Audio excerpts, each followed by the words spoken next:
Bonjour à toutes et à tous et bienvenue pour cette nouvelle vidéo. Oui, très prolifique cette semaine, normal, j'ai du temps.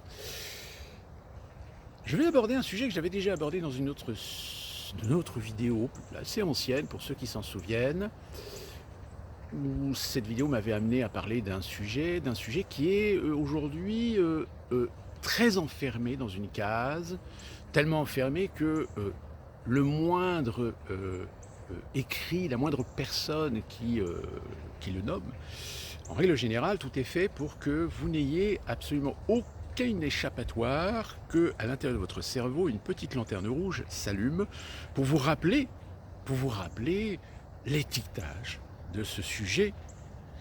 Je veux parler du grand remplacement. Et oui, là, tout de suite, ça y est, grand remplacement, vous le savez, tout le monde s'évertue à ce que vous ne vous échappiez pas de cette idée que le grand remplacement, c'est cette théorie complotiste d'extrême droite, fasciste, récupérée d'ailleurs à des fins pour expliquer certains problèmes de sociétés européennes.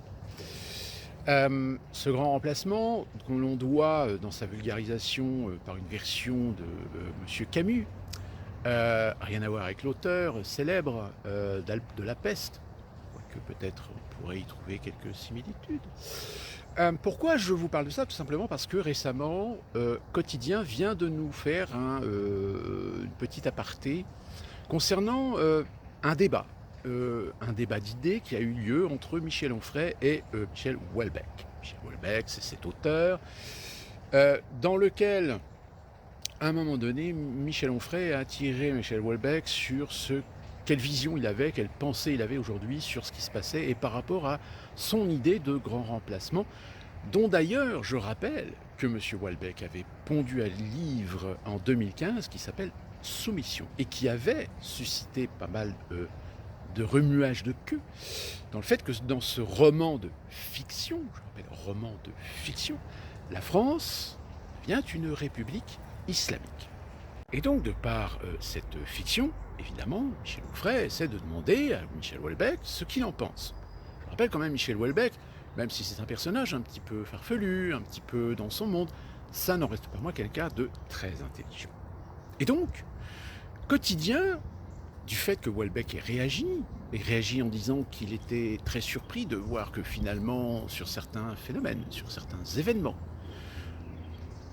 eh bien, il était surpris qu'on ne fasse rien, que limite on fasse couler les choses. Eh bien, Quotidien, évidemment, réagit immédiatement en faisant de l'assimilation d'idées et en rappelant immédiatement et irrémédiablement qu'évidemment, nous vous rappelons que le grand remplacement, c'est une idée complotiste de l'extrême droite. Alors une vision du monde très contestée, reprise par l'extrême droite, notamment par Éric Zemmour, mais que Houellebecq analyse pour sa part d'un point de vue démographique, encore une fois.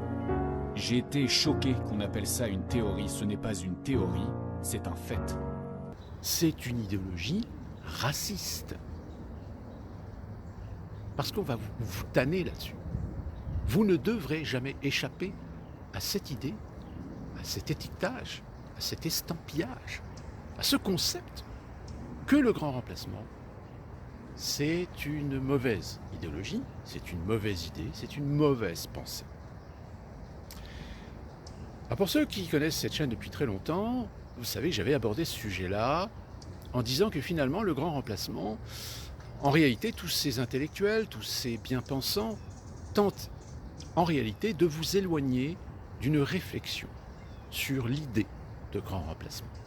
Au-delà du cliché qui consiste à dire que nous sommes en train de nous faire grand remplacer par des étrangers.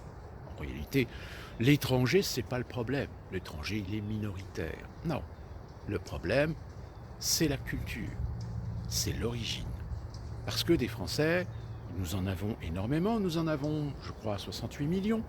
Parmi ces 68 millions de Français, eh bien, il est difficile de savoir en réalité quels sont ceux qui sont des Français qu'on appelle de souche, ou des Français d'origine ou de nationalité étrangère, de par le bénéfice que eux-mêmes ou leurs parents, leurs grands-parents ont eu de devenir français, ce qu'on appelle être français de naissance, c'est-à-dire français par le sol. Sauf que nous savons que même si des étrangers ont donné naissance à leurs enfants qui sont devenus français, qui eux-mêmes ont eu des enfants qui sont devenus français, et qui restent français, et qui sont légitimement français, et qui eux-mêmes ont eu des enfants qui ont la parfaite légitime d'être français. Après, ça pose un problème de culture.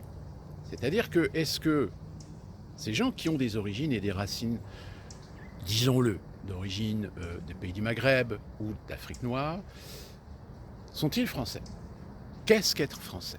Être français, c'est tout simplement défendre les valeurs, les fondamentaux, la Constitution, les règles, les lois, les principes que ce pays a développés au cours de son histoire. C'est s'imprégner de l'histoire de France. On ne demande pas aux gens de renier leurs origines, comme on n'a jamais demandé aux Polonais, aux Hongrois, aux Roumains, aux Vietnamiens, aux Indochinois, ou même aux premières grandes générations de gens issus des pays coloniaux africains, de renier leur culture, de renier leur histoire. Mais, exactement comme ce que des Français qui sont fiers d'être bretons, qui sont fiers d'être ardéchois, qui sont fiers d'être provençaux, qui sont fiers d'être basques, qui sont fiers d'être des gens du Schnorr, qui sont fiers d'être alsaciens, lorrains. Ils préservent leur culture, mais ils sont avant tout français. Et ils le savent. Ils le savent parce qu'ils ont grandi et ont été éduqués dans ce principe. Sauf que malheureusement, nous savons qu'en France, il y a des gens, on a complètement occulté ce principe. Et en réalité, c'est l'éducation d'une tradition d'origine qui a pris le pas sur la nationalité même, ou la citoyenneté même de ces individus. Alors, ceci étant rappelé, quand on parle de grand remplacement, eh bien, quand je dis le grand remplacement, ça existe. Ça a toujours existé dans l'histoire. Vous voulez des exemples? Parlons du Tibet, par exemple. Le Tibet était un pays indépendant, régi sous un régime féodal, maintenu par ce que l'on appelle des moines. Et ces moines, un jour, le gouvernement chinois a dit « c'est pas très bien. C'est pas très bien de voir d'un peuple soumis, comme des serfs, à une oligarchie, enfin pas une oligarchie, mais une monarchie religieuse, avec le Dalai Lama. » Donc la Chine a envahi le Tibet, le Dalai Lama s'est fait la malle. Alors attention, je ne dis pas que le Dalai Lama est un dictateur. Le Dalai Lama, il est à l'image de tous ces monarques qui en réalité ne se sont jamais véritablement intéressés comment fonctionnait leur pays et n'étaient pas véritablement conscients de la misère que leur régime imposait. C'était souvent des sous-fifres, c'était souvent des subalternes qui se prenaient pour des petits chefs, pour des dictateurs. Donc le Tibet était envahi par la Chine. Alors évidemment en Europe, il y a beaucoup de gens qui disent oui, Free Tibet, etc. Oui, et Free Tibet pourquoi? Pour en faire une démocratie. Soit. Les Chinois, vous quittez le Tibet, on installe une démocratie au Tibet. À votre avis, qu'est-ce qui va se passer? Il va se passer qu'il y a des gens qui vont s'entretuer. Ils vont s'entretuer pourquoi? Parce que depuis que la Chine a pris possession du Tibet, vous avez à la fois des Tibétains d'origine, vous avez des Tibétains qui veulent un Free Tibet, vous avez des Tibétains qui sont, comme on pourrait dire, chinoisés. Vous avez des Chinois, les Chinois qui sont installés au Tibet, dont les enfants sont nés au Tibet, et à la limite ce sont des Tibétains, mais des Tibétains chinois, qui parlent chinois, qui ne parlent pas la langue d'origine du Tibet. Comme il y a des Tibétains qui, dans les jeunes générations, parlent le chinois, ne parlent pas la langue.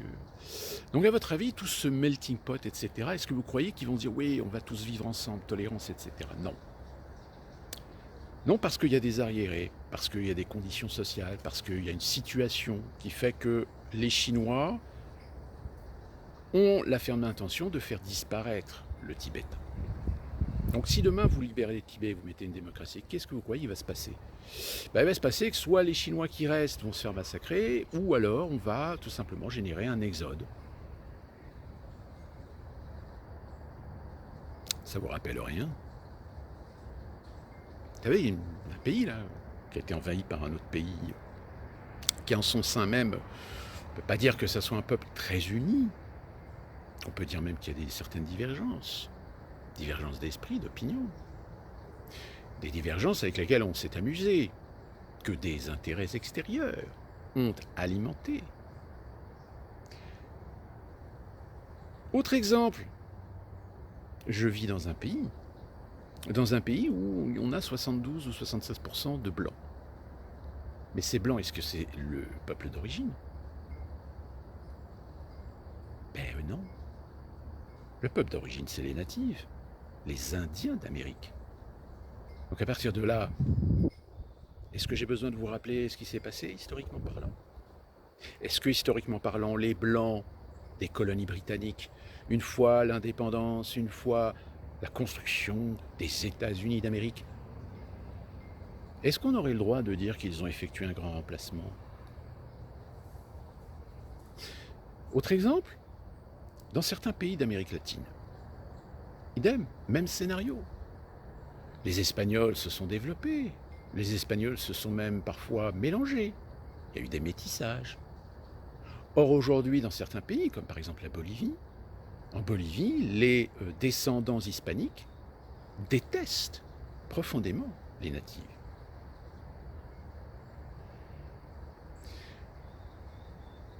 Et j'ai envie de dire que ces schémas, finalement, au fil de l'histoire, eh bien, vous le retrouvez. Vous le retrouvez du fait que le grand remplacement, c'est soit un grand remplacement imposé, c'est-à-dire que là, vous faites un génocide, c'est-à-dire vous poussez une population d'origine, de terre, séculaire, pour prendre sa place, soit vous l'envahissez, vous essayez de l'intégrer, comme d'ailleurs ce qui s'est passé avec les Romains de l'Empire romain. Certains Romains de l'Empire romain ont fini par se métisser avec les populations indigènes.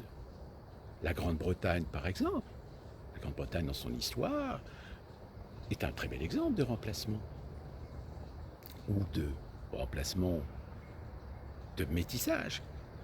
Ce même métissage que nous connaissons aux États-Unis, par exemple. Par exemple, je vous avais raconté cette histoire, cette anecdote d'un collègue qui est un Amérindien d'origine, mais qui refusait systématiquement qu'il soit considéré en tant que tel. Pour lui, il se considérait comme américain. Tout comme cet ami que je connaissais, qui est du Kazakhstan, qui pourtant physiologiquement est très clairement une jeune femme avec une morphologie très clairement mongole. Eh bien non. Elle a renié littéralement ses origines, ses racines, pour se considérer comme étant une Kazakh. Kazakh islamique. Enfin, Kazakh musulmane, pardon. Elle n'était pas très pratiquante.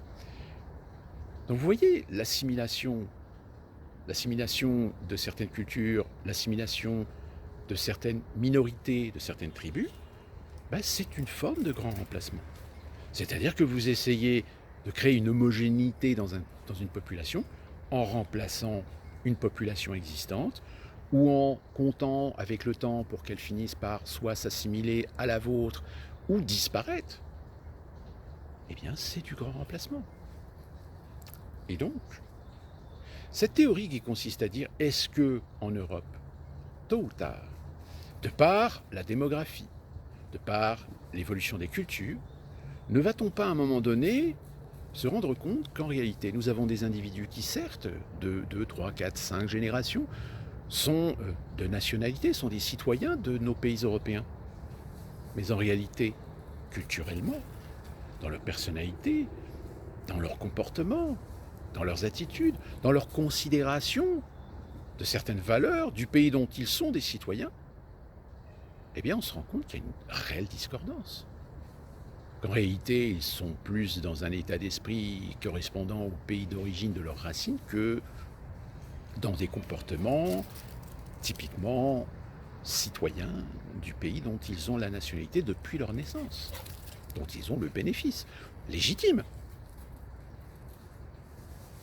Donc quand on parle de grand remplacement, non, ce n'est pas qu'une théorie, c'est un avertissement. C'est quelque chose sur lequel nous devons être attentifs. Mais comme en France, il n'y a et il n'y aura peut-être jamais de statistiques ethniques pour le savoir, je dis bien ethniques, puisque là, dans le domaine ethnique, on fait bien la différence aux États-Unis, quel que soit si vous êtes étranger ou américain, si vous êtes blanc, noir, hispanique, asiatique ou native.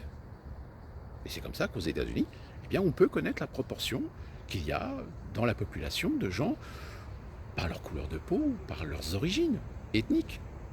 Ce sont des Américains, comme ce sont des étrangers.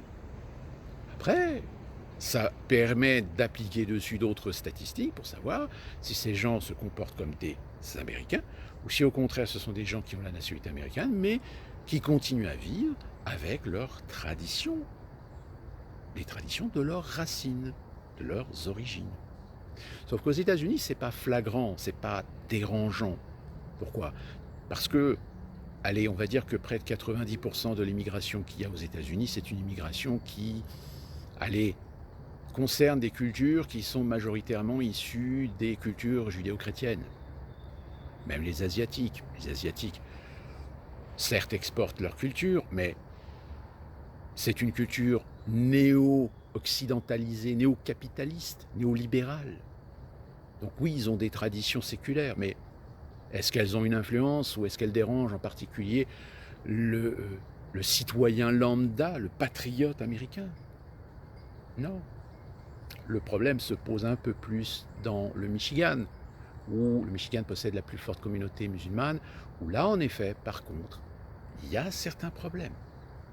Mais des problèmes avec lesquels, évidemment, les politiciens américains, de temps en temps, aiment s'arroger, aiment être complaisants, consensuels, pour servir leurs intérêts. Souvenez-vous de ce que je vous avais expliqué, de cette histoire d'une communauté musulmane dans le Michigan. C'est un exemple. Mais ça reste très, très, très marginal aux États-Unis, contrairement en France. Et j'ai envie de dire, au moment où je vous parle, il y a le match au mondial entre la France et la Tunisie. Alors je ne connais pas le résultat, je ne sais pas qui va gagner. Sans doute peut-être que c'est la France. Mais à votre avis, est-ce que vous êtes prêt à prendre les paris, à savoir si en France, dans quelques villes ou même sur les Champs-Élysées, il ne risque pas d'y avoir quelques échauffourées, quelques problèmes de sécurité? Alors, voilà pour cette petite vidéo, réaction sur cette idée, ce concept de grand remplacement. Alors, évidemment, le grand remplacement dans l'inconscient collectif est vendu à la fois d'un côté par les nationalistes, par les conservateurs, comme étant un danger pour la sécularité, la transmission de la tradition judéo-chrétienne européenne, etc., face à l'invasion des populations musulmanes.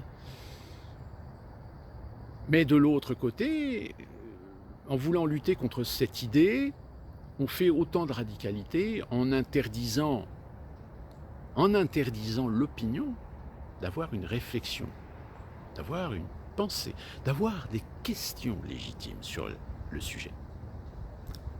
Donc, je vous invite à méditer sur la question. Peut-être avez-vous déjà des avis et des opinions. N'hésitez pas à les partager.